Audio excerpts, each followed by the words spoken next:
Who is Jesus? We see him here on earth doing some pretty amazing things. Some people followed him because he was a great teacher. Others followed him because he performed many miracles, affirming who he was. Let's look at 3 of those miracles.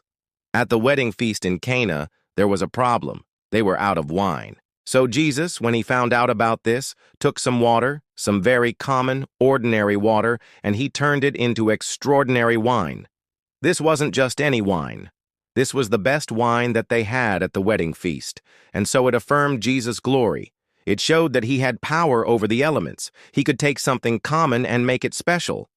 But it also showed that he cared about people. It wasn't just a display of power, but it was for the purpose of showing his glory and also to meet the needs of people.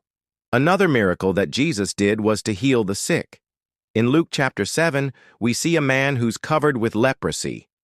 Leprosy is kind of like a form of tuberculosis that eats away at your flesh, and it was considered unclean. Actually, the person who had leprosy was considered unclean. Jesus, when he saw him, didn't avoid this man. He didn't keep his distance. He reached out, touched him, and said, "I want to heal you." Now, immediately, his leprosy was cleansed. Jesus didn't just do this once. He did this many times. He healed all who came to him. And in Matthew chapter 8, we see him heal a man who had the worst kind of leprosy. Not only did he heal his body, he healed his soul. For this man who had leprosy, it wasn't just an issue of being sick. It was an issue of being outcast and separated from society.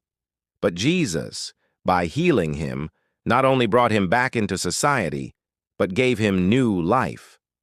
The third miracle that I want to mention is when Jesus took 5 loaves and 2 fish and fed the multitude.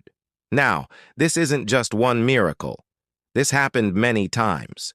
The largest crowd that he fed was about 5,000 men, plus women and children. You can imagine how much food that would take. But Jesus took what they had, even though it was just a small amount, and he did what only he could do. He blessed it, broke it, and distributed it. And everyone was filled. Not only were they physically fed, but their spiritual hunger was also met. Now, these are just 3 of the many miracles that Jesus did. These miracles, they don't just show his power, they show his heart. He had compassion for people. He cared about people, and that's why he did these miracles. But they also affirm who he was. He was the Son of God. He was the Messiah. He was the one that was promised. If you put your faith in him, he will do the same for you. He will meet your needs. He will give you spiritual life, and he will give you eternal life.